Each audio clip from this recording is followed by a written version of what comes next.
I remember I was getting beaten by Guy Johnson by like 20 seconds. I think I was more trying to figure out how it was possible. Yeah. Like, I was just trying to figure it out, like, how do I go faster? And I just hit the hole big over the bars. And yeah, from that, I broke my wrist, struck my back. And then I spent 2 weeks in hospital. And I think I finally got back on a downhill bike like 3 weeks before the first World Cup.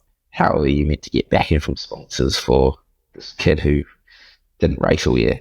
I was just riding so sick that run. And then I crashed on like the easiest part of the track. I changed bikes, which was maybe not the best call. Lachie Stevens-McNab, welcome to the Downtime Podcast, mate. Thanks for taking some time out of your busy off-season to sit down for a chat. Thanks for having me. It's I'm not too busy. It's all good. Just having fun for a couple of weeks. Oh, mate, you deserve it. Yeah. It's a long season. Yeah, it's good. It's good to come home and just ride motorbikes, hang out with family, and I need to get back on the tools for the old man. He's been he's getting a bit. I've just been doing not much for a couple of weeks, just motorbikes midweek, e-bikes, just living the dream. Living the dream. I need to go give him a hand at work. Yeah, is it stonemasonry that you do with your dad? Yeah. Fair play. So you're still doing a bit of work even in the off seasons now, like helping out and stuff? Yeah, I will do. I haven't done any since I've been home. I did 2 days the first week I got home. We went down to Wellington for a job. But no, I've been slacking a bit. My little brother's in there working full time. So I need to go help them out. Fair play. Good stuff, man. Well, let's start back from the early days. Tell us a little bit about like where you grew up and what you're into, because I think BMX was your first kind of sporting love. Is that right? Yeah, for sure. I've lived in the same house since I was born. Actually, born and bred Rotorua. Yes, I think we actually started off on like a little Pee Wee 50 back in when I was like 2 or 3. Dad just had us on a Pee Wee 50. Just so I was like racing dirt bikes as a Pee Wee 50, as a like a 4-year-old, 3-year-old kid. It's not much, but just love bikes. And then got a KTM 50, and then one day we were just driving past the BMX track, and I was just like, I wanted to go ride it. I wanted to go ride my dirt bike on it. And then Dad took me down there on a 12-inch, and then from there I just begged Mum and Dad to get me a BMX bike, and then stopped going to the motocross track and just started going to the BMX track every day. Yeah, and you got like you got pretty serious with the BMX, eh? Yeah, it was like our whole lives really. Like Mum and Dad were running a rafting company, so I also grew up like around the rivers and stuff. Which was really cool, like learning to whitewater kayak, and we've got some pretty cool stuff here. But yeah, the biking was just the main thing. Every race that was on, we went to world champs every year from like 2009 to 2015, I think was the last one we went to. Yeah. And yeah, I was pretty lucky with my parents and how much they supported me and my brothers through it all. Yeah, you got pretty handy. I think 3 times world champion in that time period. Is that right? Yeah. I won 3 times, and I got second 3 times. Fair play, man. So that's a lot of travel and a lot of commitment from a really young age, right? So BMX starts young, huh? Yeah, for sure. Like I still, a family that we travel with now, Rico, he's still racing Rico BM, and he just went to the Olympics. So yeah, I don't know anyone that hasn't really started from a super young age. But it's, a lot of people think it's like terrible for you, but I don't know, my family was pretty chill. The families that we hung out with were pretty chill. There's definitely like the BMX families around, yelling at their kids and stuff. But I mean, I never dealt with that. So I hear a lot of people say it's like not a nice environment for kids, but I think it's probably one of the best places you could start riding. I think that's why that's where all my skills have come from on a bike. It's the BMX track. Yeah, that makes total sense. So were you like training as well, would you say? Were you doing gym work and all that kind of stuff alongside it, or was it just riding and the skill side? Not really gym stuff. I think at that time I think I remember people saying like it was bad for you to do weights if you were under 13, that kind of stuff. I mean, we'd do push-ups and stuff, but more just heaps of on-bike stuff like full laps and stuff like that. But it was all pretty fun. There was no like strict program or stuff like that. It was just go out and do sprints, go out and do full laps and just go ride. I was a pretty small kid, so like towards the end I got second at my last world champs, and then from there, like I think I was 12, and just kids started growing and I didn't. I just stayed super small and skinny, and the first straight's pretty important, and I just didn't have that anymore, and just started getting into mountain biking. Yeah, fair play. And I'm guessing BMX, like, it's going to involve some crashes, right? It's a gnarly sport and you're head to head with other people. Was there one where you ended up putting like your brake lever through your bicep or something? Yeah, that was Mighty 11s in Taupo. Just, I don't even really remember it, but big crash into the first turn. Ended up on the ground, kind of just got off my bike, stood up, rode to the end of the race, and then my dad was there at the finish line. He's like, "Fuck, you're right," and he like grabbed my arm, and all of a sudden his hand is just full of blood, and he was like, "What the?"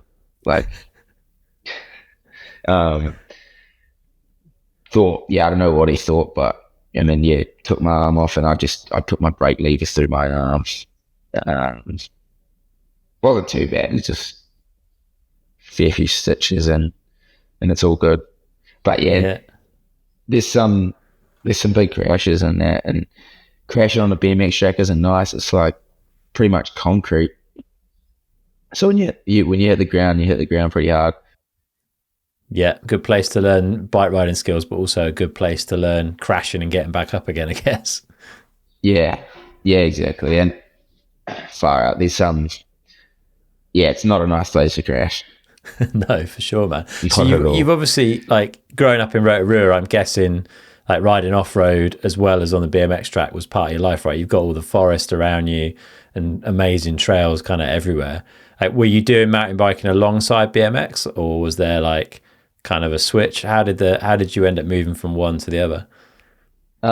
It was always way more BMX than mountain biking, but my dad was into mountain biking. And I would have been 5 or something.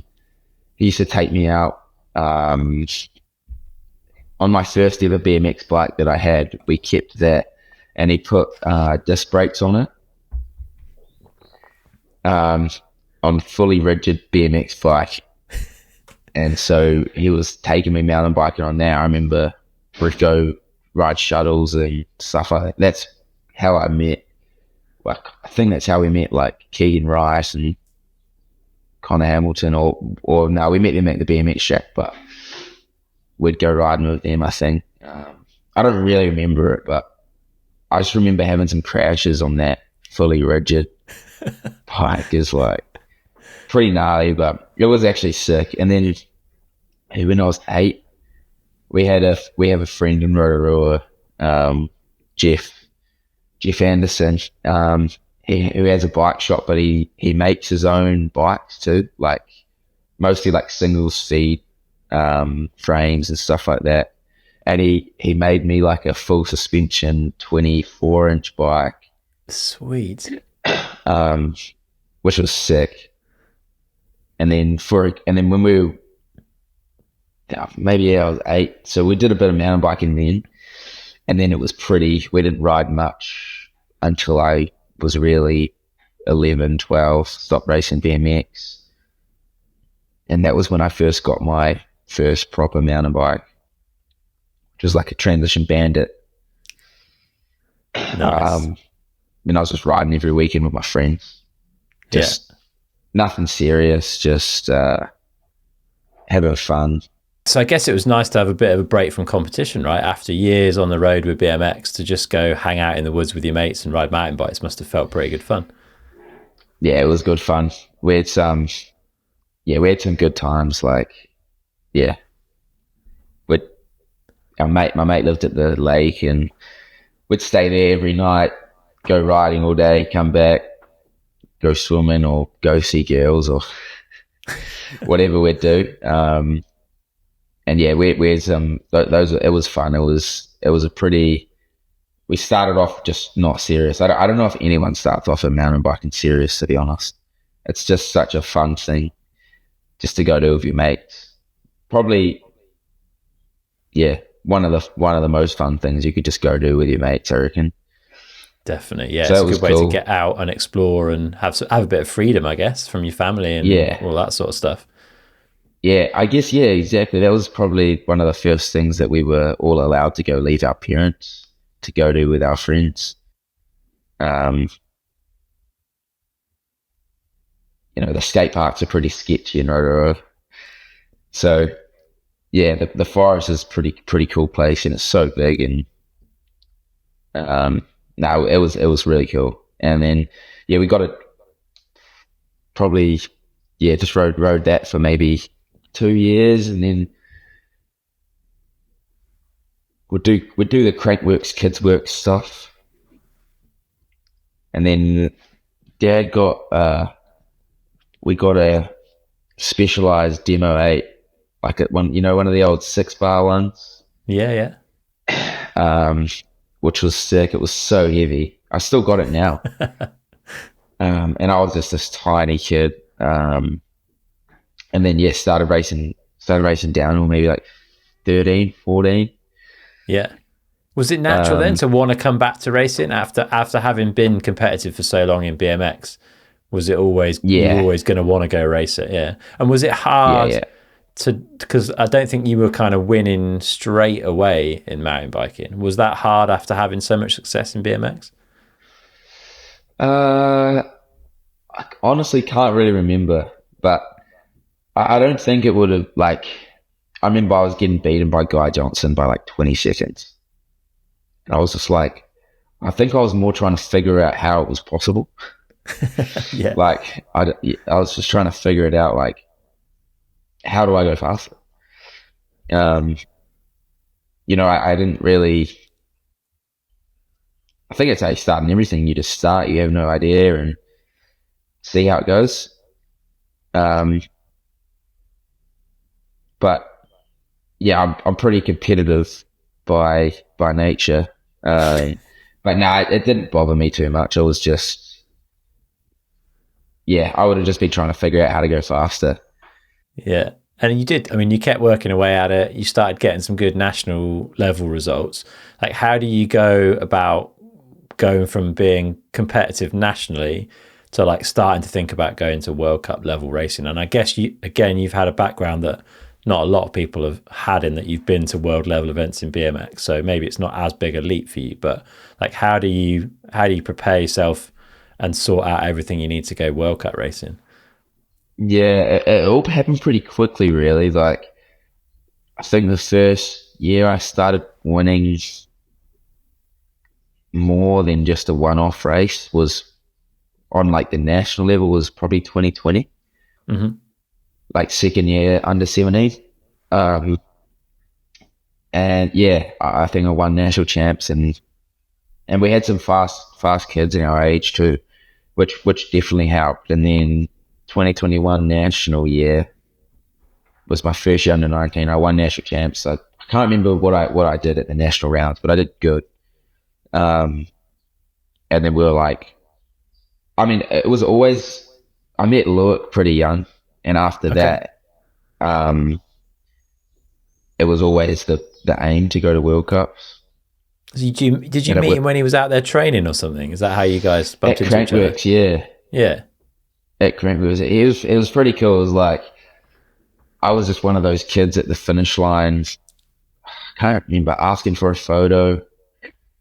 Um, he gave me some goggles, and then I think I messaged him, and then he replied, like just some random kid. He replied, and then from there, each year, I'd kind of get to know him a little bit more. He he left a couple things behind for me at his hotel. He like messaged me, but like, oh, there's some stuff that I couldn't take on the plane. No way. It's go to my hotel. I've told them that you'll come pick it up. Like he was pretty awesome. Yeah. One year he took me he just like, what are you doing? And I was like, he's like, do you want to come go kart? And we'll come pick you up. So then he took me go karting with like Sven and then all the other pro downhill boys that were there, and I was like losing my mind. That's amazing. No, he was pretty awesome. He was quite a big part of, I guess, me wanting to get to the World Cup. Yeah. So it was always it's always what I wanted to do, but it wasn't until late 2020, early 2021 that we were kind of like, I think we could go do it right. So, because we wouldn't have gone over if we were just going to go not qualify for juniors, which we didn't really know, to be honest. But we kind of figured we were fast at home and 2-all tour, and he'd just won a World Cup 2019. We were like, let's go to crack. Yeah, it worked out all right. And I think with the BMX stuff, it was, even though I didn't know it, like it is pretty high pressure being on the gate of a World Champs final. Like they do the whole, like you're on the big TV, and they do the whole like call out your names, and the stadium's always pretty packed with, like it was pretty big, even for like just amateur racing young kids. And I think just without me knowing, it really kind of prepared me like mentally just to be able to take pressure well.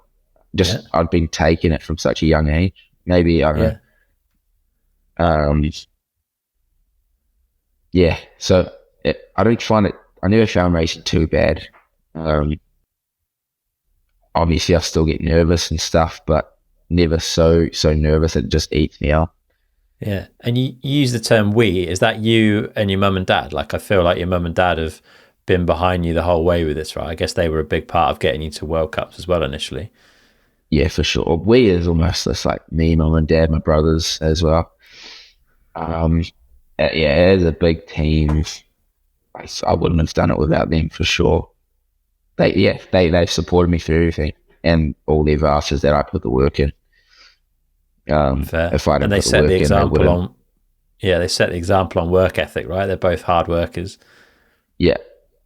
That's cool. And you still speak to your dad, is that right, at the top of every race run? Like before you're getting ready to drop, you'll give him a call? Yeah, usually, yeah. Maybe just as I'm starting my warm up, I'll give him a call. It's usually like 3 a.m, yeah. But he quite likes that. It was even for Andorra and Lunenville this year were his first races, our first World Cups. And he was coming to the top of the track with me before my race run. It was sick. I was like throwing rocks and like, warming up the brain, and it was pretty cool to have him at the top. That's amazing. What would you chat about normally then? Is it just like whatever's going on in your mind, or is there something you go through with him? Just small chat, really. How are you? Yeah. I think he calms me down a bit. But yeah, just telling him how practice went, how the weather is, how I'm feeling. I'll see you. I'll give you a call after. Fair play. That's amazing. It's pretty, not a big chat. It's just small 5 minutes. I'm pretty nervous. He's pretty nervous. It's just Yeah. But part of your yeah, process now, right? You do it every time. yeah, pretty much every time. Yeah, Yeah. Fair play. yeah, every Let's talk. World Cup. Yeah. Okay. Let's talk a bit about that first junior year then. So 2021, I think, was the first like World Cup junior season. And it started with you, I think it was in Leogang, was it? With a 5th place. Yeah. It's a pretty good start, mate. Like you must have felt pretty happy with that because again, you had I would say a pretty tough group in your junior years. Yeah, it was really good. Like qualifying, I was pretty nervous for qualifying because it was like I had no idea where I could stack up. And I crashed in that last corner, like I think Valley Hole did it that year in finals. That little like drop to the left, I crashed in there, and then I came across the line. I was like gutted, and then I ended up 15th. So I was like, so that was like a pretty big confidence boost, I guess. And then 5th place was pretty cool start, I think. Just because it was kind of like no expectations in the way that I just had no idea where I would stack up. Yeah. So I wasn't coming in being like, oh yeah, I need to get a top 10 junior or anything like that. I was just like, I have no idea. Which I think I have. I think I have that mindset about a lot of stuff. Like if I don't know, I don't have any expectations, which is good, I think. Yeah, definitely. But once you've seen that 5th place, then I guess you're like, okay, right, this is where I belong. Like I'm a top 5 guy kind of thing, which puts a bit of pressure on. But it seems to work, right? You backed it up with 3rd place in Leger, 3rd place in Maribor, 3rd again at World Champs in Val de Sol that season. Like that first half of that season was pretty incredible, really, especially considering the boys you were up against were Jackson and Jordan a lot of the time. Yeah. No, it was good. After that, the confidence was that there's a bit more of it. But I was still, I can't remember the times, but I think Palmaneo won that first World Cup in Leogang. Yeah. And it was like insane his time, I think. It was like, he was so fast and I couldn't really figure it out. So there was a little bit of that through juniors where I was like, I'd be 3rd, but I'd be 4 seconds off. Uh-huh. I'm like, how? Or yeah. So it was. I'm pretty glad I went through juniors with those boys. It was good to be chasing something. Yeah, for sure. Definitely gave you something to work with. What happened after Val de Sol that season? Because the results weren't quite as strong in the second half of the season. Were there injuries? Like, yeah, in Lenzerheide, just near the bottom, just in the turn, my front tire blew off the rim, and I like just cracked my collarbone. Not bad, just little fracture in it. And then. But I had everything booked, so I just went. I tried to race Lenzerheide, and I just couldn't like pull up. Uh-huh. Then I think I got 26th in qualifying, and then what was after that? Just snowshoe, eh? Yeah, I think so. That season, yeah. And then there was a double header in snowshoe. Yeah, and I just was bit sore. I think it was just more almost in my head. You've got a broken collarbone, you can't ride properly, a little bit weak, I guess. But yeah, I think, what did I end up there? 7th maybe? Yeah, 7th, 8th-ish, something like that. Yeah.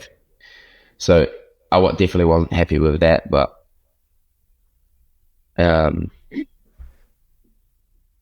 I think once you've been on the podium, it's a bit hard to be stoked with 7th and 8th. Stuff like that. So, yeah, that's fair. But you did take home a Win Privateer award that year, which has got to be a nice thing to take. It's like become a really important part of things over the last few years. I think that the work Win's been doing with that privateer award has been super important to help people like yourself in that position back then, right? Yeah, for sure. Yeah, I think that's a hard thing sometimes is there's so many fast kids out there like that sometimes you don't hear of. I think Joe was really good at that, like finding fast kids that maybe might not have had the opportunity to go race a full season of World Cups. And I guess giving him the opportunity too, because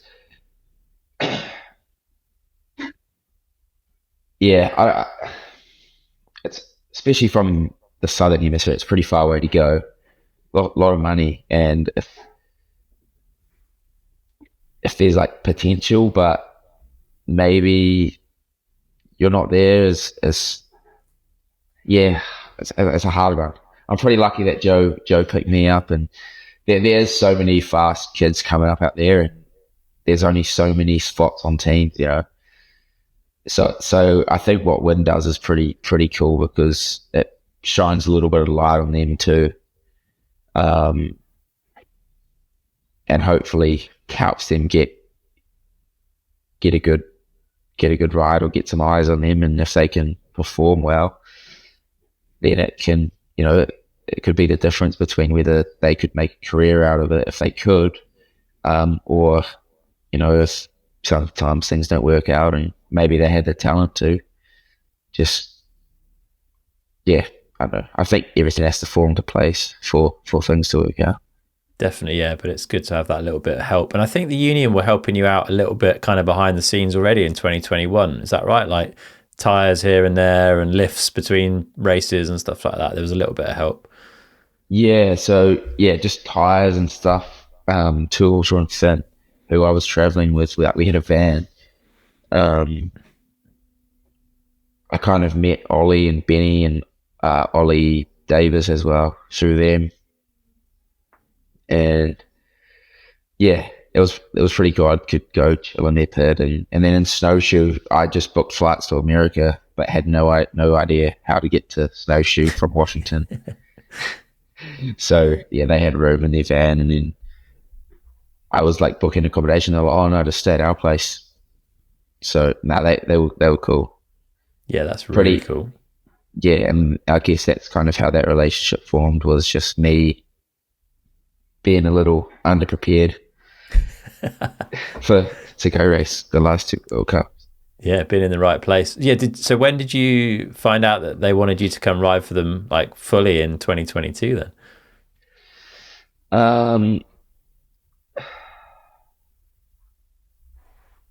It would have been, I can't remember what month, but late 2021. I originally had hit Joe up and said, you know, I'd love to ride for you, but they still had tools on, and yeah, I think it was pretty full. They would have had 5 riders with tools on, and then when tools went to MS, that opened up a spot. And yeah, I'm really glad how that worked out. I think I was also talking to Cathro about that. What was that called? Pink Bike Racing. Pink Bike Racing team. Yeah. But yeah, when Joe said, "Hey, we've got a spot for you now," that was pretty cool day.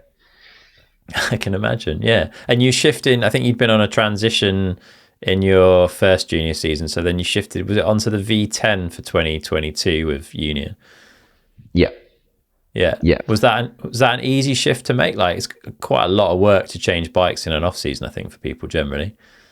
Yeah, not too bad. I think I've got the forest just on my doorstep pretty much, so I think all you need is just a lot of bike time. And yeah, that I've ridden that transition for years, but that year I'd always ridden at 27.5, and then before I went to go race World Cups, I just like put a 49 on it, put a 29 front wheel and then just slid the stanchions through the ground just to get the head angle back to closer to what it was. So yeah, it was actually a sick bike there. But nah, I've never really struggled to change bikes too much. I just ride a lot when I change them, and I get used to them pretty quick. Yeah. And how are you feeling then coming into that season? I think we kicked off in Lords, which was the race where there was limited uplifts and not a lot of practice runs got done. And again, an interesting track when it's slightly wet. But like, how are you feeling coming into the season, first season with like full team back in? Yeah, I wasn't really too sure. Just again, not too sure. All good. Like, I don't think I really thought about it too much. I did good in the NZ season. I was just stoked to be there. I think, with the team, have a pit, all that stuff. So yeah, I was just stoked to be there. And then I think I ended up fourth. But that was another time. I think Jackson won, and he was like, I was 6 seconds off him, and I was just like, almost just like, how? I didn't know. Yeah, that was one of those ones where I was like, no idea where 6 seconds is. But that was a sick track. It must have been quite a hard junior career to have, right? Because those guys, certainly at that point, were, like you say, were a little bit a cut above everyone else. Like Jackson and Jordan on a normal weekend were putting a bit of time into pretty much the whole of the rest of the field. Do you think that just fired you up to go find those seconds, or did it get a bit demoralizing to be putting down runs that you were happy with and still being that far off? It was all good. It kind of lit a bit of a fire. I was just like keen to find those seconds, yeah. And it was quite good having Ollie and Benny, because they were kind of started talking about carrying speed and all that stuff. At that point, I was kind of just like, just riding. Never really thought about how you should attack a race run, I guess. I've always just been like, just go as fast as you can. And, there's a bit more to it than that. So it was quite good having Ollie and Benny's oar on there. Because they were kind of teaching me about that stuff. And it was just, to be honest, if you can carry speed, and if you can't carry speed, that's pretty easy to find 6 seconds. Okay. Between, like, especially at that level, now everyone's carrying speed at the top, so it's like 6 seconds is a massive margin. But back then, when you're not as good, it's like, I think, yeah, easier to close that gap. It's easier to, yeah. What sort of stuff what changes did you make to your approach then to enable you to carry more speed and start finding some of that time? Like, what sort of things are you looking for? It was just, I think I'd always come into stuff just fast to a section, and if it was always like a hard corner out or a flat bit out, I wouldn't really think about the flat. I would just go as fast as I can, hit the corner, and then be on the pedals out, But like, it's just slow and fast out through stuff. It's just, yeah. And then I think just as I just kept on riding, or I kept on just progressing in my riding too, sometimes you can go faster than fast out. But it was just being more aware of where it was important to carry speed, where you could easily lose time, and making sure that you were fast on those sections instead of fast on the steep stuff coming in, Yeah. Is that stuff you're picking up on, like on a track walk, maybe, where you're looking at, right, exit speed here is super critical because it's flat? Or is it stuff that you find before you're riding, or is it stuff you're finding while you're riding, or a bit of both? Usually before. Now it would be before. Before, I would just like look at the track and be like, oh yeah, I don't know, I didn't have the best approach. But now it's all picked up on track walk usually. But I actually struggle with track walk sometimes. I'm just like, sometimes I have to go walk it twice. Or I walk it, and then if they let you on a lift with a bike, I just go ride down and then walk on and walk onto the side of the track where I'm a bit puzzled on. Just because of how the track walks were, there was just so many people on the track you couldn't see a thing. Yeah. So yeah, sometimes I would just walk, not like have a look, but couldn't really see it. I just wouldn't wait because there's just always waves of people coming through. So yeah, I'd get on a trail bike, and I think in Leogang I paid €60 for one run to go the track again.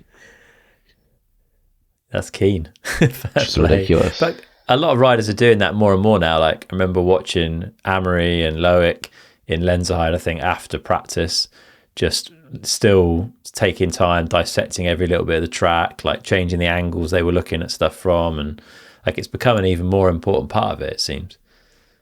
Yeah, for sure. I think now it's like everyone's so tiny. I don't know if people are really better at riding than other people. I think everyone's the same, and it's just trying to find every little thing to win, I guess. Yeah, marginal gains for sure. Yeah. And that 2022 season like was a little bit up and down on results, I guess. So 4th in Lords, 6th Fort William, 3rd Leogang, and then Lenzerheide was the closest you got to a junior World Cup win, 2nd place there. What clicked that weekend? Like, was there something special going on for you in Lenzerheide? I don't know. That was a really good run. And I lost that race just in that one section out of the rocks. I was doing that, the little rock wiggle. Yeah. I was going through there, and then I was going hard right early in this high line, and then it was sick. It was actually a sick line, and I just fully messed it up in my race run. There was kind of like a little gully that you jumped over, and I just got a little out of shape and went down the gully and just was like this middle line that was no man's land. So, but yeah, that I just remember the speed of that run was really good. I was finding the limits and turns, and I don't know what clicked, but I was just, yeah, that was real cool. And I think I was like, a second off Jackson, which I was like pretty gutted, but that was kind of cool to show that could be up with there when things went right. But obviously, definitely, yeah, you need to be up there with him every weekend. This is true, mate. And that the speed obviously was carrying, and you were going hard it was Lachie World Champs that year. And I think that was where you ended up having the first of a few pretty bad injuries. Is that right? Yeah. And I was feeling really good there. I don't know if that was straight after Lenzerheide. Nah, it wasn't. Andorra was straight after Lenzerheide. Yeah. But Andorra's a weird one. Andorra, it's that sketchy, dusty, no grip, like high speed stuff. I think that is probably my worst conditions. Okay. I just do not feel comfortable at all.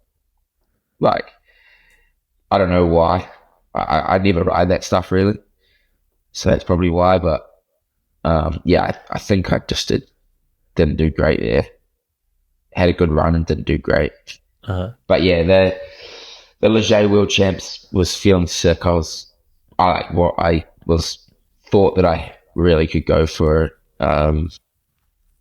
And yeah, I just had a big crash in qualifying, slightly offline. There was a little, just a little hole that you had to jump, probably a quarter way down. And I just got a little offline. The back end stepped out before it, and it just threw my weight forward, so I couldn't hop the hole, and I just hit the hole big over the bars. And yeah, from that I broke my wrist, struck my back, and then I spent 2 weeks in hospital in France somewhere. No English speaking. Nurses were having to shower me on my bed because I wasn't allowed to move.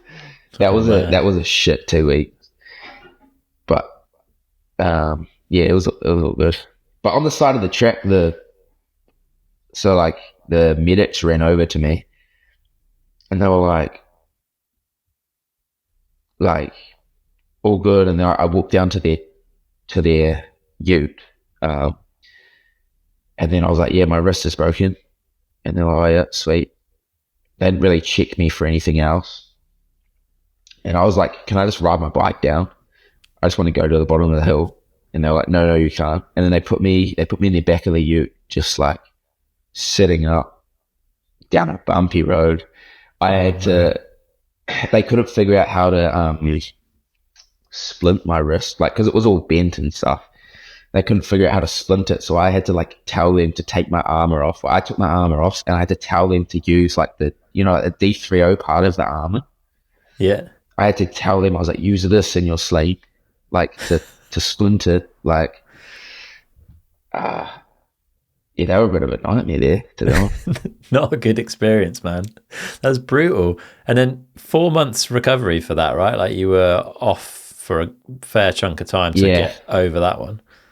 Yeah, I think, yeah, it was a long time. It was, so I did those 2 weeks in hospital. Then I had 3 months in this like big back splint scene. 2 months of that was day and night. Couldn't take it off, only to shower. And then the last month I could take it off at night.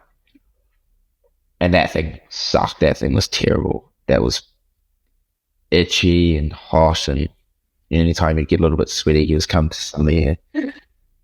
That was pretty shit. But yeah, no, nothing. The scheme of things, really. Yeah, but you came back from that and then almost immediately broke your wrist again, right? Yeah, I jumped back on my bike in January, so I think that was in September.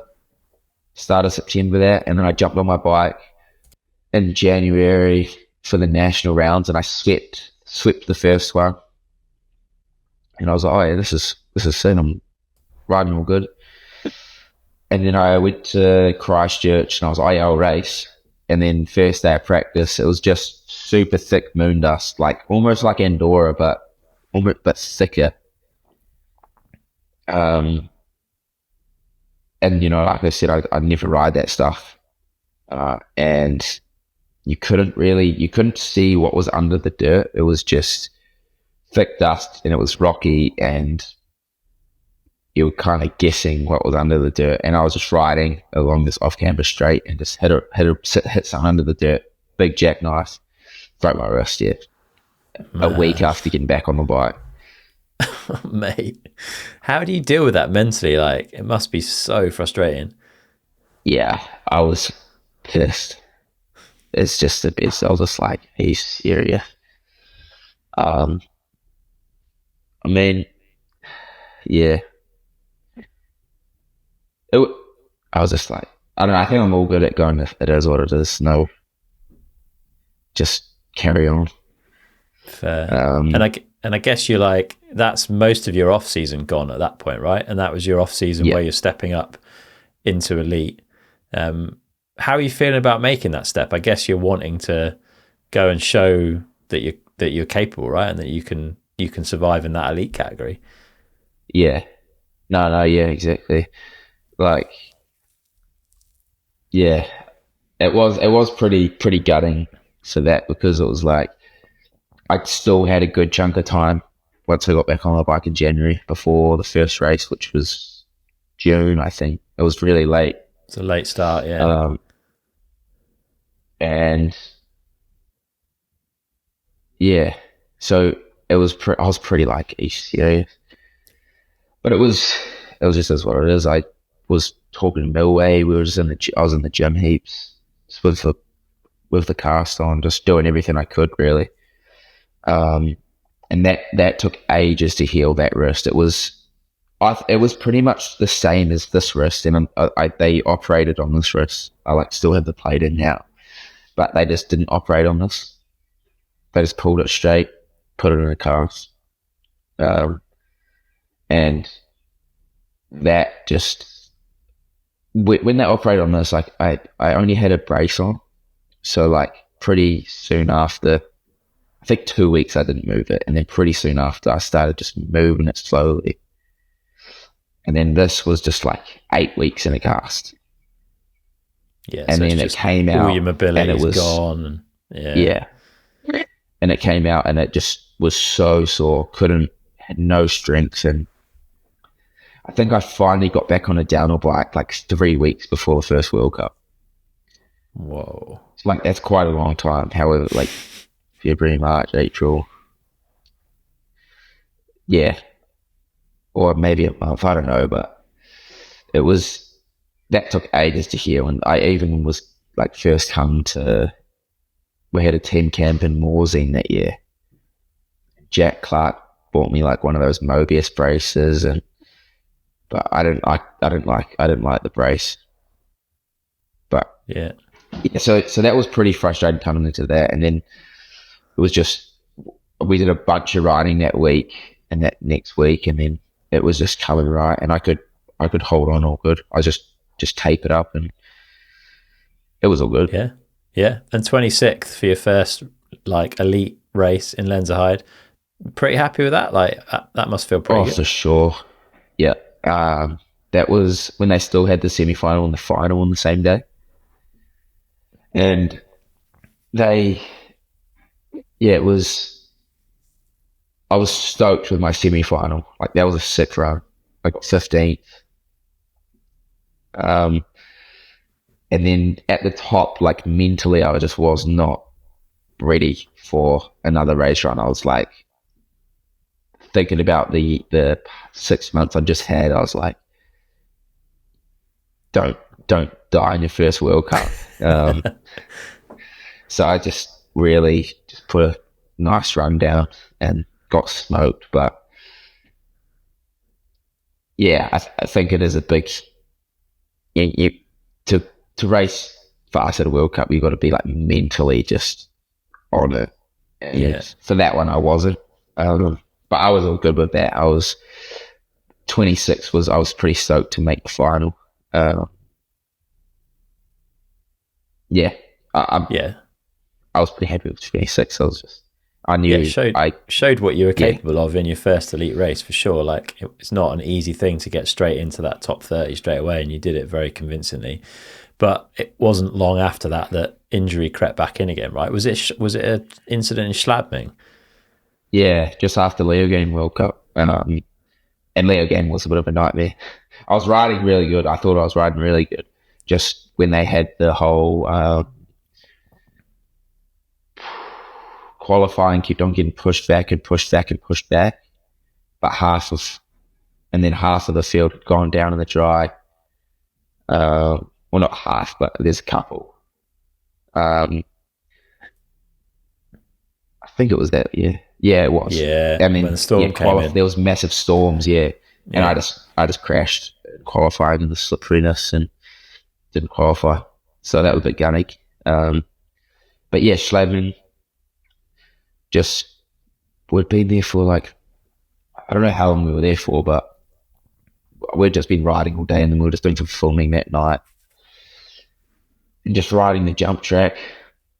Wasn't even filming this part, but we were just riding these jumps with like Dak and Frida and Ollie, Chris, no, not Chris, a group of and Antoine, and yeah, just crashed on this jump.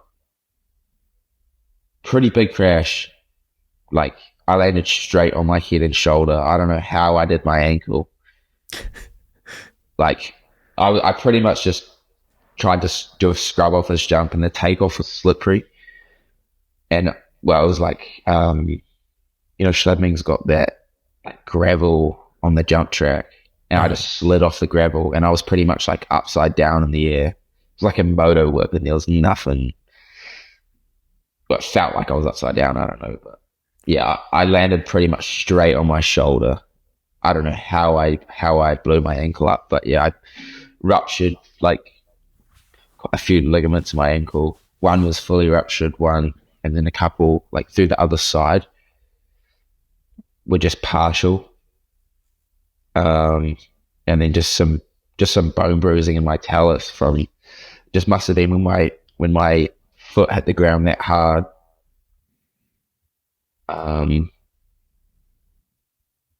My tib and fib snapped super hard into the talus, and it just kind of like did that with the bone. Oh. Just crushed it in. It was basically a season ender, right? Like it took you out for the vast majority of that year. Yeah, for sure. Like I really shouldn't have come back for Mont-Sainte-Anne in Canada. I could hardly walk. So that was gutting. That I come home, and originally we went to the hospital and they're like, oh, it's just a sprain, you'll be fine. And we were waiting on the imaging to come back. And so we were in Val di Sole. It was Val di Sole race week, and I was just in Val di Sole, my foot up. It was massive. And then, we got the imaging back. Didn't really understand it. Ollie's War sent it to Kilmurray, and Kilmurray's like, oh yeah, it's not good. And then we finally spoke to the doctor. They're like, yeah. So I went home, came and saw a specialist here,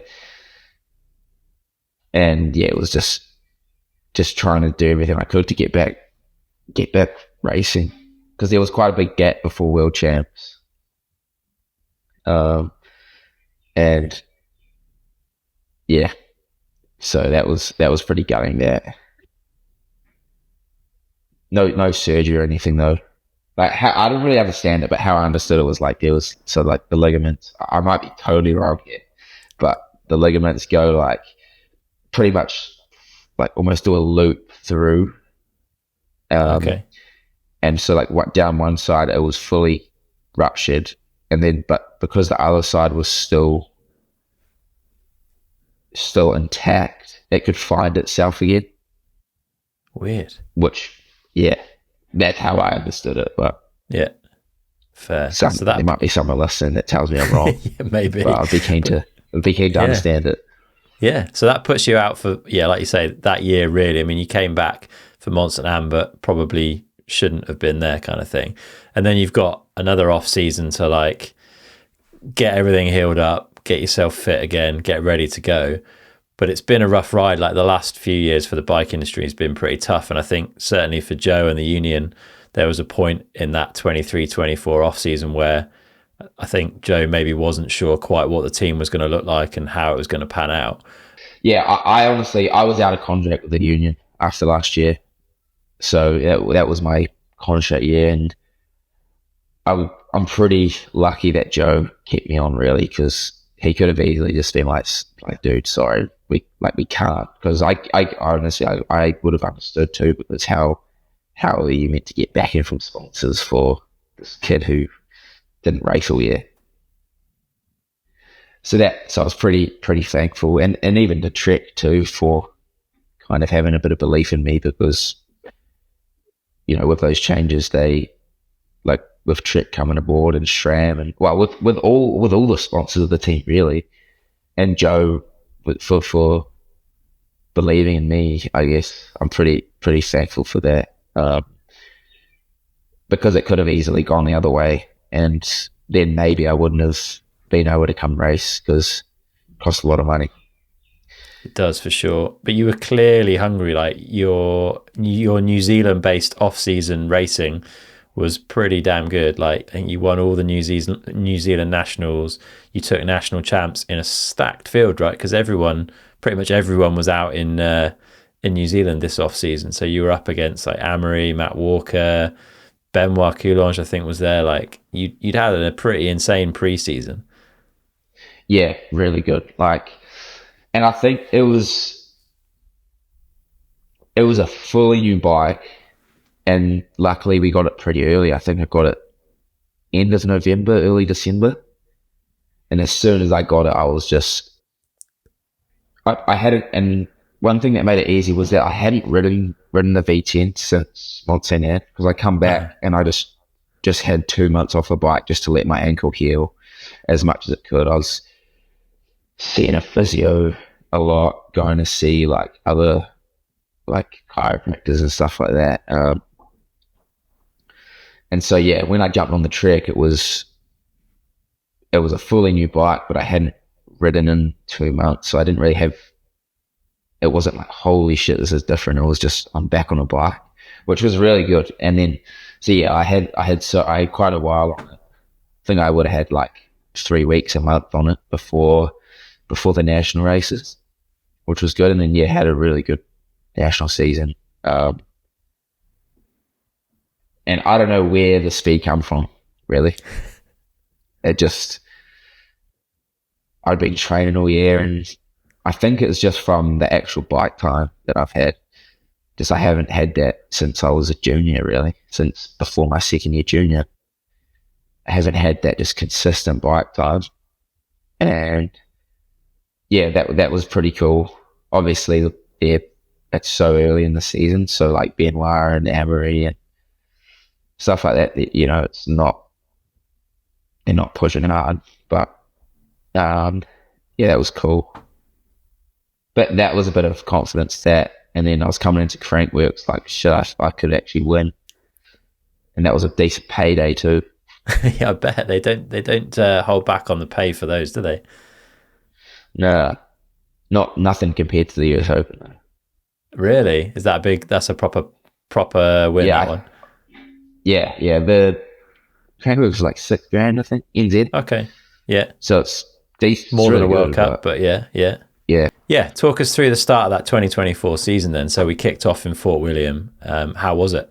It was good. Again, like, you know, I'd had a really good New Zealand season, and I was a little bit unsure of where I was going to kind of be. But, I mean, I knew I could make that top 30. That's what I kind of was aiming for every weekend. And then I wanted to be in the top 20, top 15 all the time, and then, you know, maybe knock into that top 10. And I think, yeah, that wasn't the best weekend. I was 18th in qualifying, which I was pretty happy with. It was just a smooth run. And then in but I set the chain as well on the motorway. And then in semi-finals, it rained. I rode pretty slow up top through the rocks, and then rode really good the rest, and then set another chain on the motorway. Too much power, mate. Chains back to back.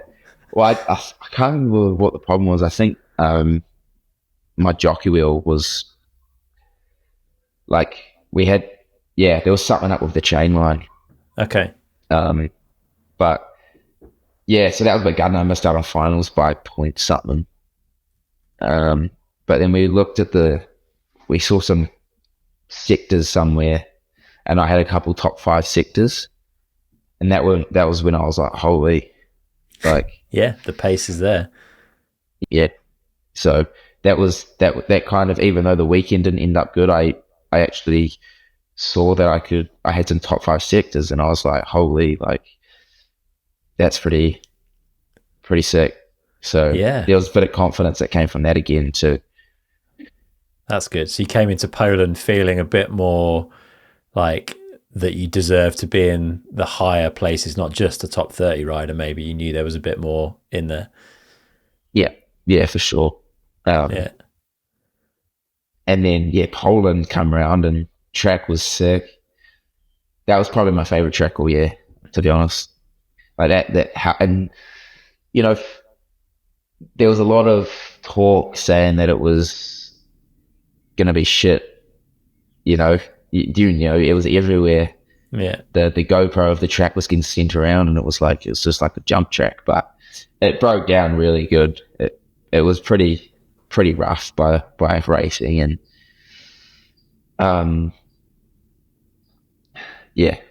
what was I, 7th in quali, 5th in semi. So yeah, that was pretty. I was pretty over the moon even after that day. Like, I went home, I was eating dinner, I was like over the moon. Even after the crash.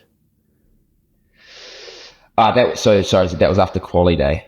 Okay. So I hadn't raced yet, and then yeah, at the top of the race run, I was just, there was 4 other people at the top after I dropped in. So I was kind of just like, that was a surreal feeling, Amory, and just, I was up there warming up at the same time as like the people who I'd looked up to.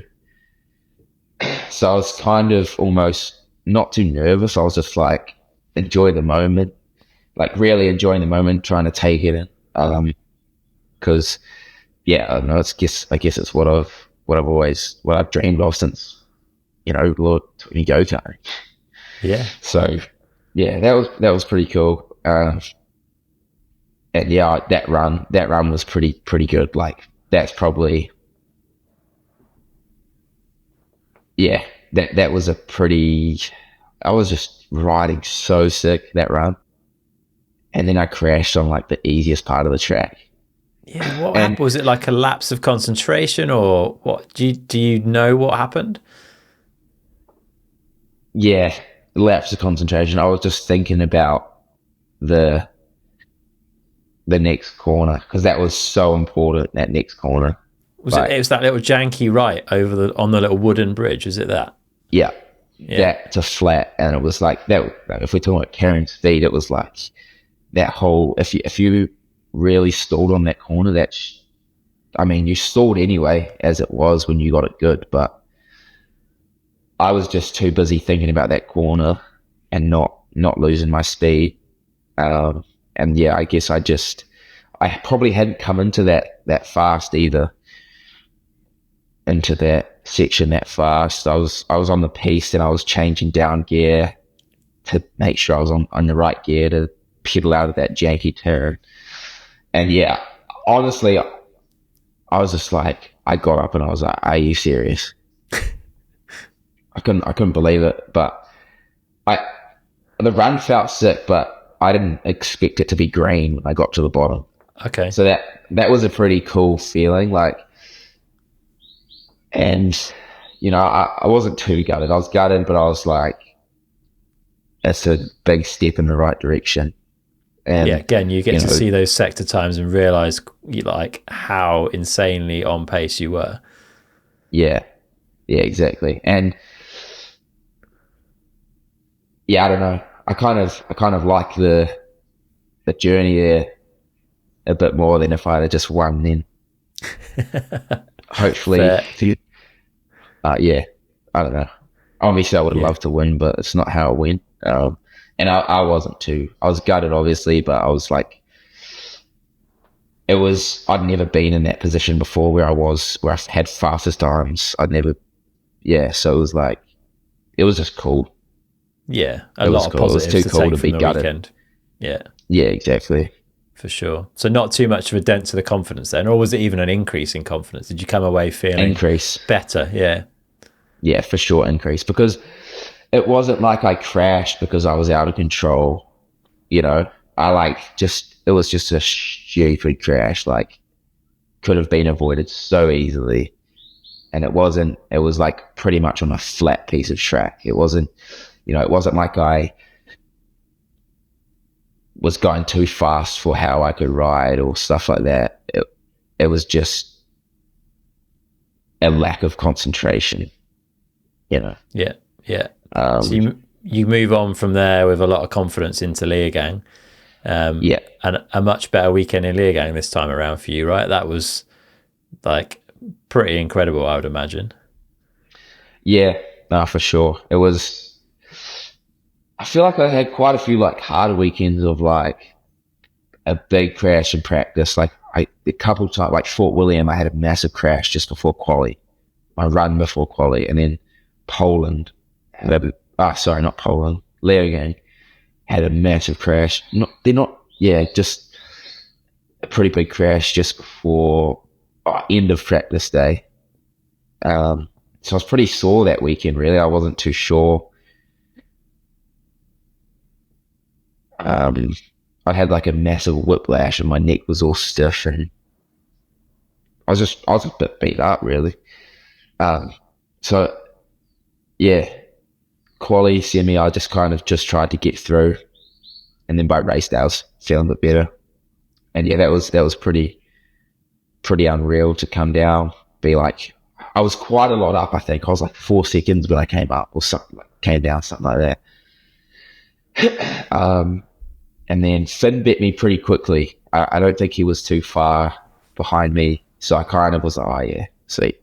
Might get a top 10.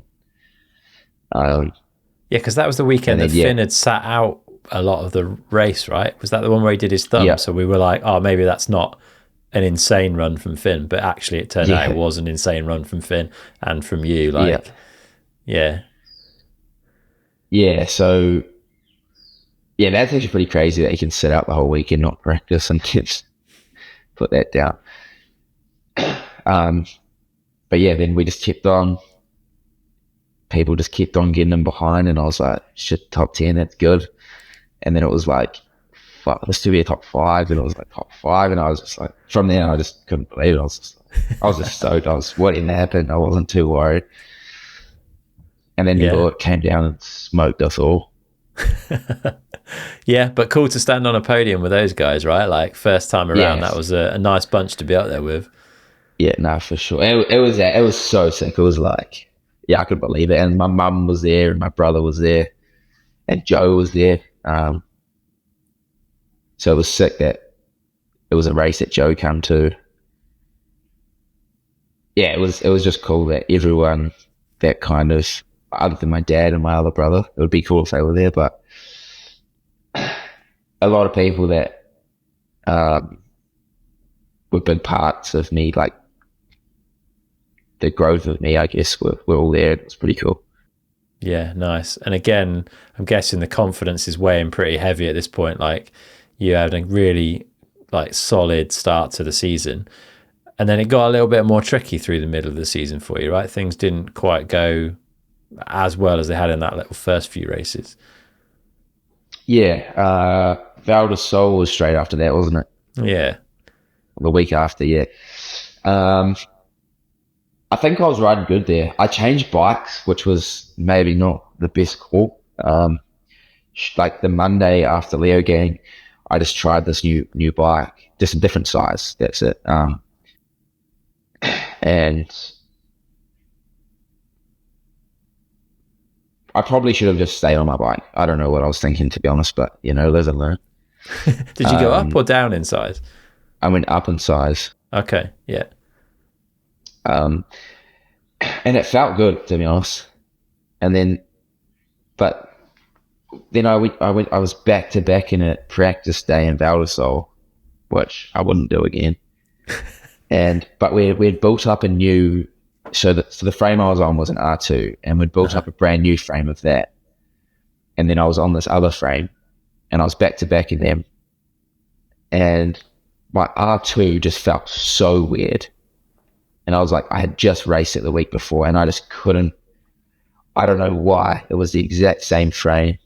And for some reason, I just couldn't get comfortable on it. Still to this day, I don't know why. Yeah. And so I was like, I'll just ride the bigger bike. I feel all good. And yeah, I think I was 10th in quali, so it was good quali. My speed was all good. And then in semi-finals, I just coming off like, probably 40 seconds into the track, I hit my rotor on a rock, and it bent my rotor. So every time the wheel would do, like the rotor would come through the caliper, it would just push the pads right out. Yeah. And then you've got no rear brake. So I tried to get to the bottom. That was actually quite a hard run. I was like coming in to stuff, and I was like, I have no back brake. This is so sketchy. Like, what do I do? And I was like, do not stop. And yeah, it was pretty, that was actually a really hard run. And I got to the bottom, and I was like, are you serious? I think I got 32nd. Oh man. Yeah, so that was gunning. And I think that was a little bit of the problem with semi-finals, how it was run. You sort of Matt Walker. Yeah. In MSA. Yeah. He was the fastest dude all weekend. and he didn't even get to race on Sunday. Yeah. So that was pretty like from the highest of highs, first podium, and then not the lowest of lows, but it was pretty, smack back down to the ground again kind of thing. Yeah, it was like, you're not racing on Sunday again. So that was pretty gutting. That was annoying. I was just like, I was pretty pissed off after that. Fair, yeah. And did you get over it though? Or are you able to move on from those things like pretty quickly? Yeah. It was like half an hour. I'm pissed. Yeah. And then carry on. Yeah. And I'm not too pissed either. It's not like I'm throwing shit. Yeah, just a bit down about it. Yeah, which is fair. Annoyed. But things definitely took a turn for the better towards the latter part of the season, and I guess the US Open is the first time that everyone like really saw what you're capable of in that like full weekend. You put everything together. How was it there? Like, obviously, it was a pretty stacked field. To be fair, like I mean, it's always going to be as a US Open, but a lot of people weekend before Mont-Sainte-Anne were there. Did you feel that was an opportunity for you to really put something down and show what you could do? Like, were you there hungry for that? Not really. I was just, it's like a Fox event. So it was just cool to go there, support Fox, I guess. The SRAM guys were there, and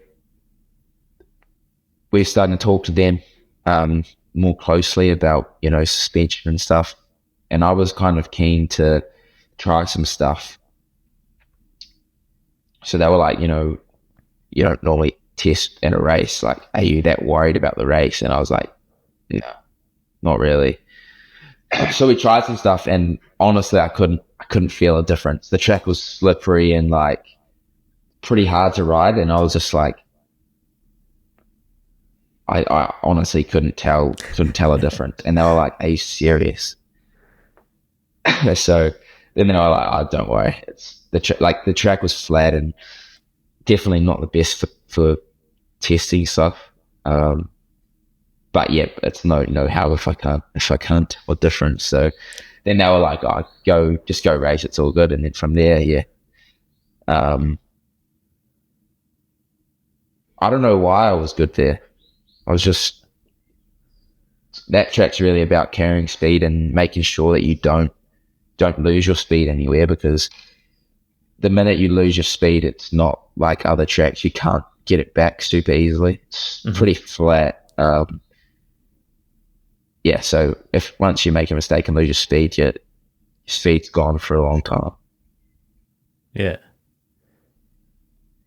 Yeah, and like it is pretty flat out, the track, but yeah, there's so many things that can catch you up pretty easily. And yeah, I think I was just riding really, knew exactly where I wanted to be and making sure my wheels were there.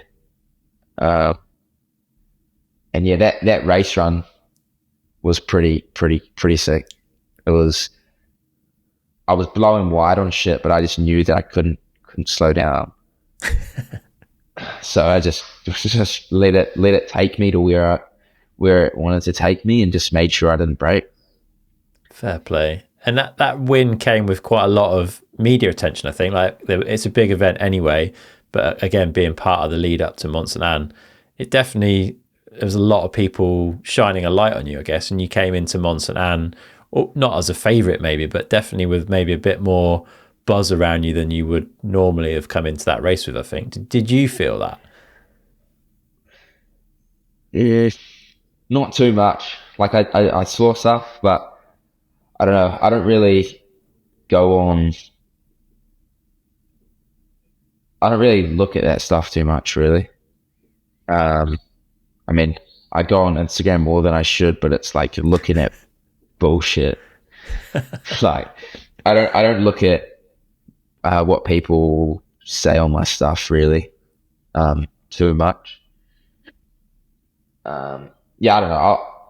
It was probably a bit more from myself that coming into NSA was a bit more like you put a good race in last weekend, but at the same time I was still like, it's a weird track last weekend.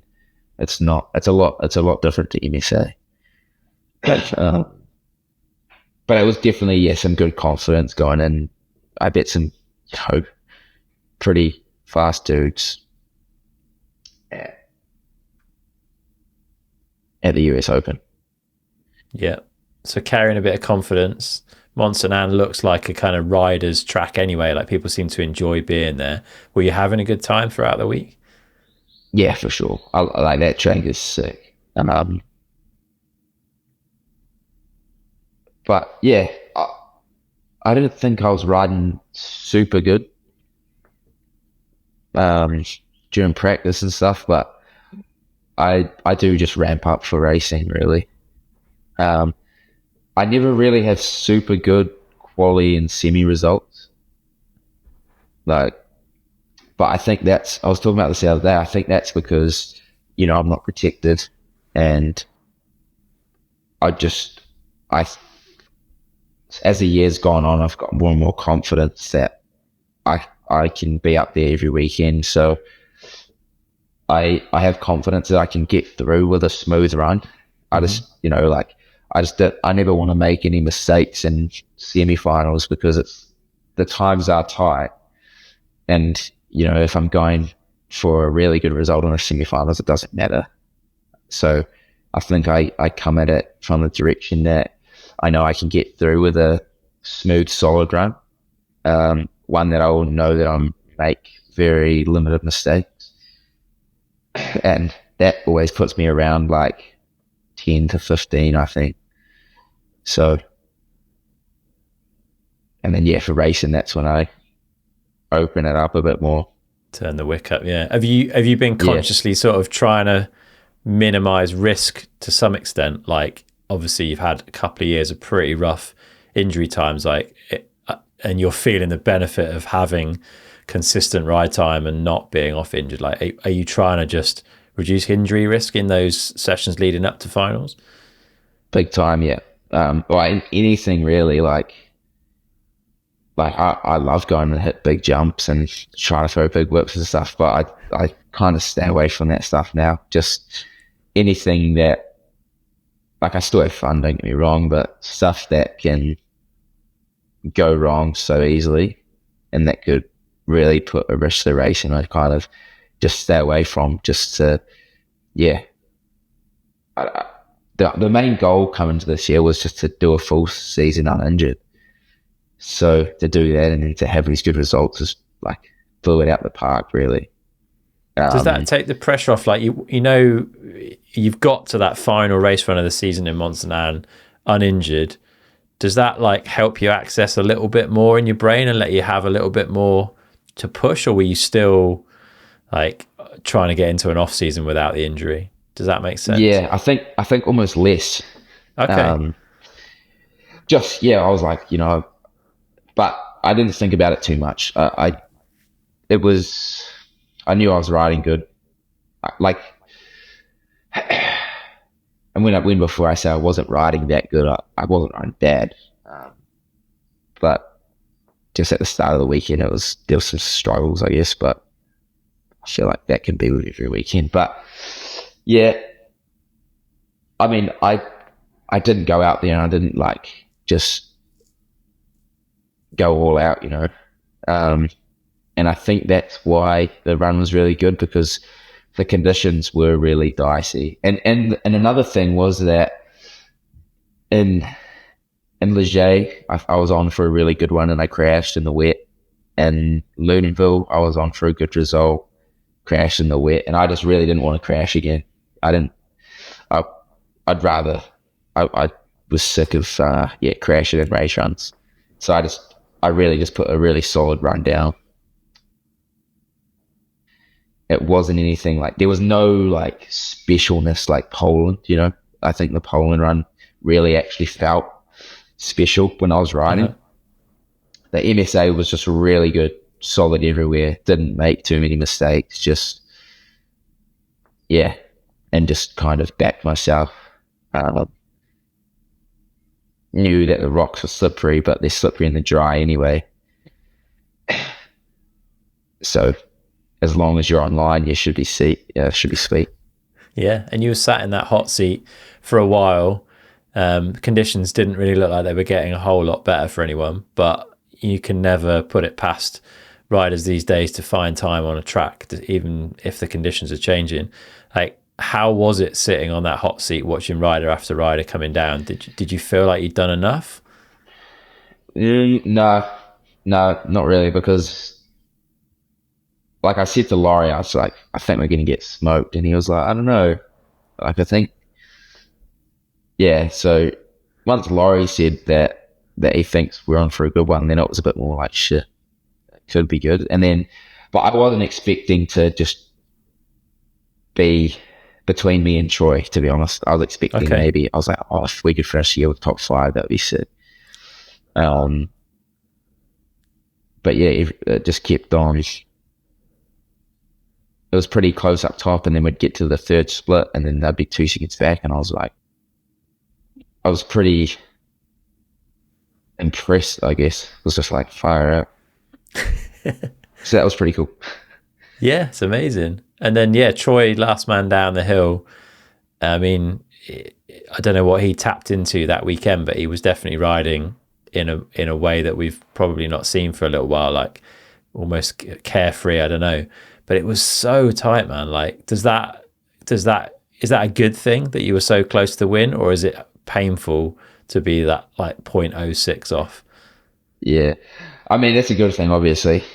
But yeah, was pretty annoying. It was almost like, yeah, it was so sick. Best result and second. I mean, it's still pretty cool. And to be that close to win was pretty cool, but obviously you want to win. But yes, I mean, fair play to Troy. Obviously, he hadn't been on his bike, and I think that's pretty amazing to be. I mean, I haven't had a kid, but I've heard all the stuff that comes with a kid. No sleep and all that easy stuff, and yeah, so I think that's pretty amazing to be doing that at home, come out for a race and win, and to be there all weekend too. It was like he was the last man down the hill, so I think with that comes even more pressure, I guess, coming down the hill last. And yeah, so I mean, obviously I was gutted, but it was all good. It's a good result almost to get at the end of a season, though. A, you're healthy, which is good. You've not always been at the end of a season. But B, like, you haven't had a win, you haven't had an easy time, but you can clearly know that the ability is there. Like, that must give you a good hunger this off season to go and work your ass off. Yeah, big time, for sure. Yeah, I'm just keen just to really just keep learning, and yeah, I have that kind of that base confidence now, I guess, to just trust myself, trust my training, and trust the work, I guess, and come to the first race. And I think now it's be a bit easier just to go out there and do the best run I can, rather than, I have to go get into the top 10. I think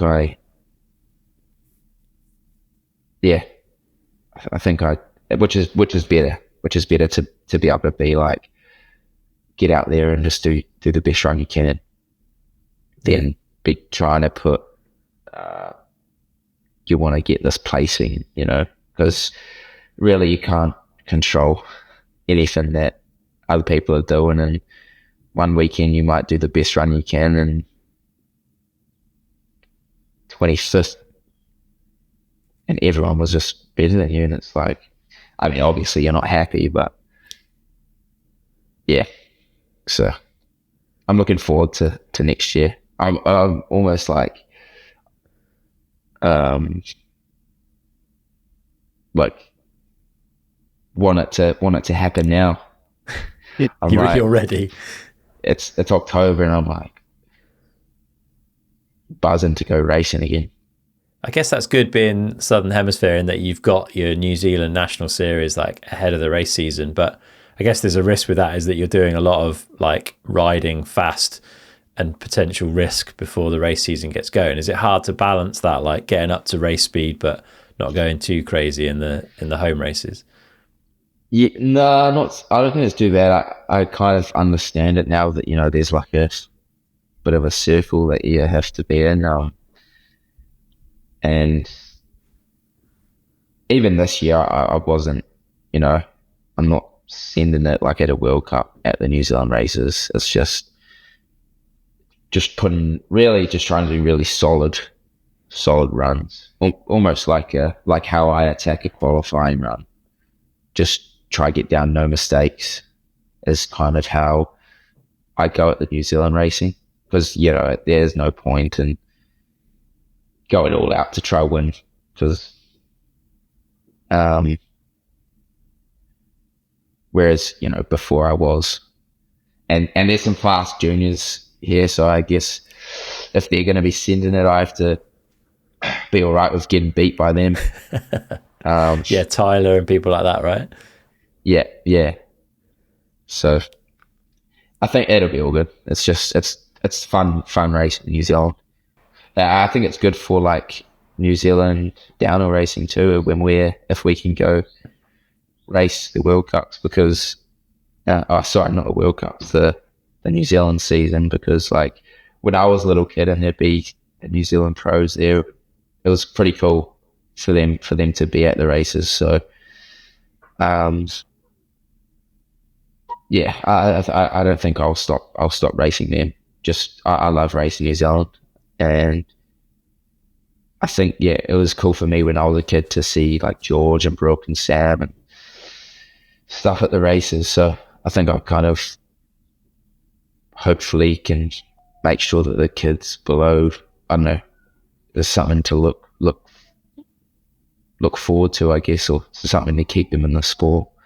Definitely, man, definitely. And are you looking forward to having your two junior rivals back next season? We should have Jackson and Jordan both back, healthy and fit, hopefully, for next year. It's kind of been a bit of a shame not having them around this year, but it just makes the top spots a bit harder to get, I guess, with everyone fit.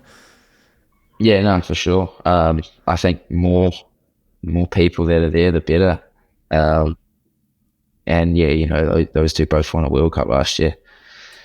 So, Jackson won too, even. So yeah, I mean, it'll be cool to have them back, and I guess yeah, it is better. The more people you have racing, the harder it is to win, and the harder it is to get a good result.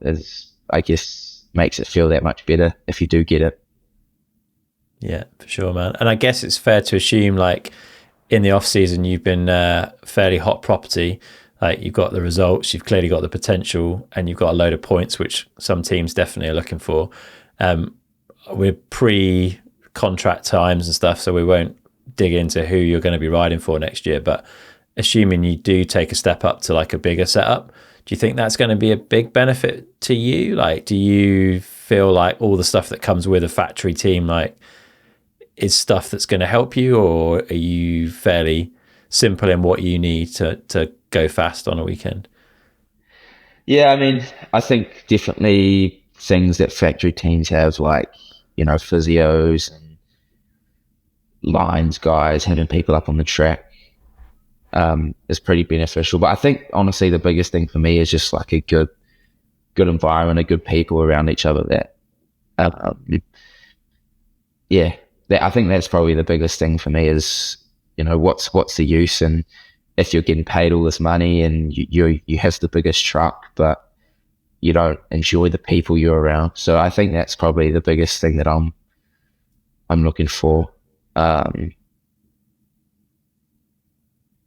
than that, it's like we had pretty good support with the union, from all the brands, and even like how Joe ran it behind the scenes, and how we had Rose, who was our like manager. Like she was amazing. Both the mechanics are amazing. Everyone just like worked so hard, with not much money and with limited resources, that they, for how bad our budget was and how smaller team we are, I think we all did a pretty amazing job of making things work. And yeah, they made our lives pretty easy, to be honest. There was nothing that I was like thought could be better, really. I think how Joe and Rose ran the union was pretty amazing. Yeah, they're a good crew for sure, man. Well, we're getting close to the end of our time. We should start wrapping up. We've got our final 4 questions that we've asked pretty much everyone these days. The first of those, if our listeners had £150, which is about 325 New Zealand dollars, to spend to improve their performance on a bike, what would you recommend they go spend it on? Okay.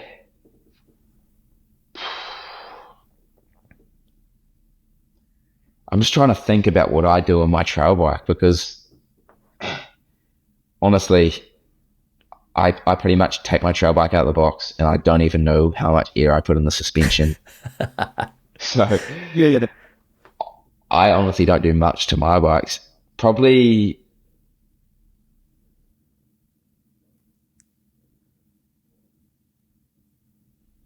if you make sure you have a set of good brakes on your bike. I don't know if you get that for £150, but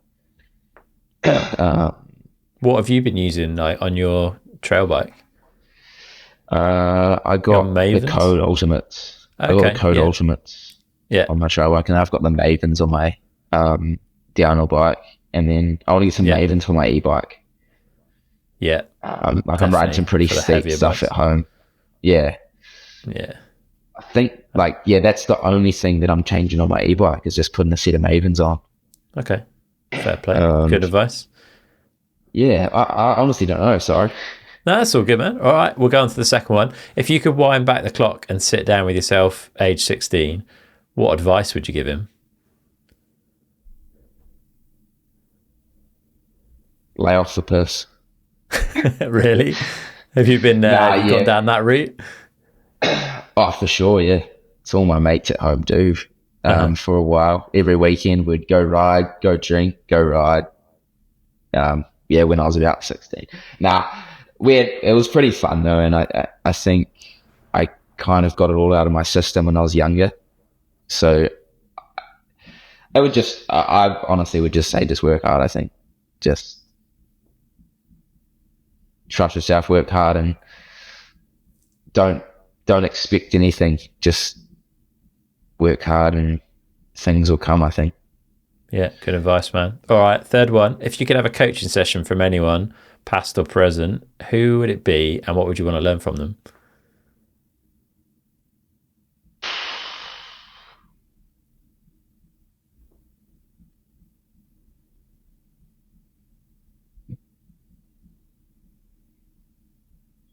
In downhill? In downhill, yeah. Fuck up.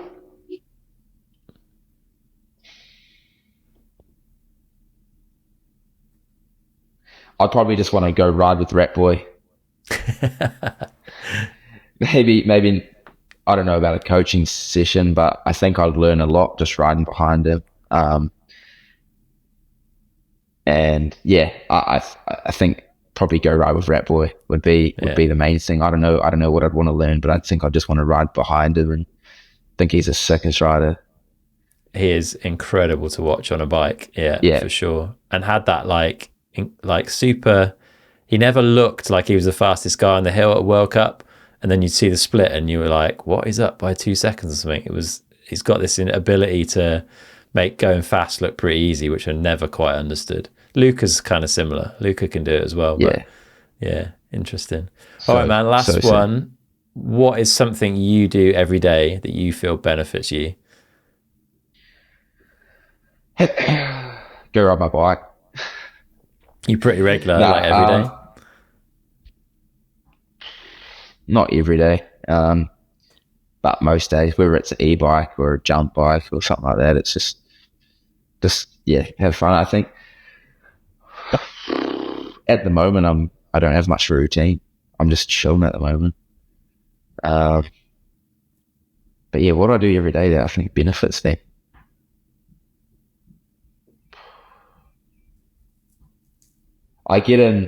Sometimes I get in like the whole ice bath thing on the deck.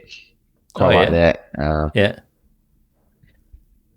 Is that like a morning thing? You do that? Yeah, morning. Yeah. But I'm not doing it now. And just when I'm like pre-season training at home, I do it. But then, Do you when find I go to, what do you find it when I helps go with? away, I think it just like, it's not easy to get in early in the morning when it's already cold outside. I don't know. I think probably whether it's anything, I quite like just doing something hard every day. I think that's probably the biggest thing that benefits you. Whether it's probably something different every day, but if I'm ever in a position where it's like do something uncomfortable or not, I'll always do it just to. I don't know. I think that's quite a big benefit. I quite like being uncomfortable, not while I'm doing it, but afterwards. Yeah, there's a buzz from Yeah, doing it, right? For sure. yeah. Nice one, man. Well, it has been an absolute pleasure sitting down and chatting with you and hearing about your journey so far. It's been wild watching you this year and seeing the progression and seeing that speed and style out on track. And we're looking forward to seeing much more of it in the future, man. If people want to follow you through 2025 and onwards, like where's the best place for them to be looking? Just Instagram, I guess. I think maybe we'll do some stuff on YouTube, but my main focus is like just racing. So just Instagram, Lachie Stevens-McNab. Nice Other one. than that, just maybe YouTube, but I'm sure I'll post about it if we ever do anything on that. Okay, nice. I'll stick a link in the show notes to the Instagram so people can find that. But yeah, thanks, Lachie. It's been a pleasure, man. Hope you stay healthy and fit for the off season, and we look forward to seeing you back between the tape on whatever team you end up with for 2025. Nah, thanks heaps for having me too. It's been cool.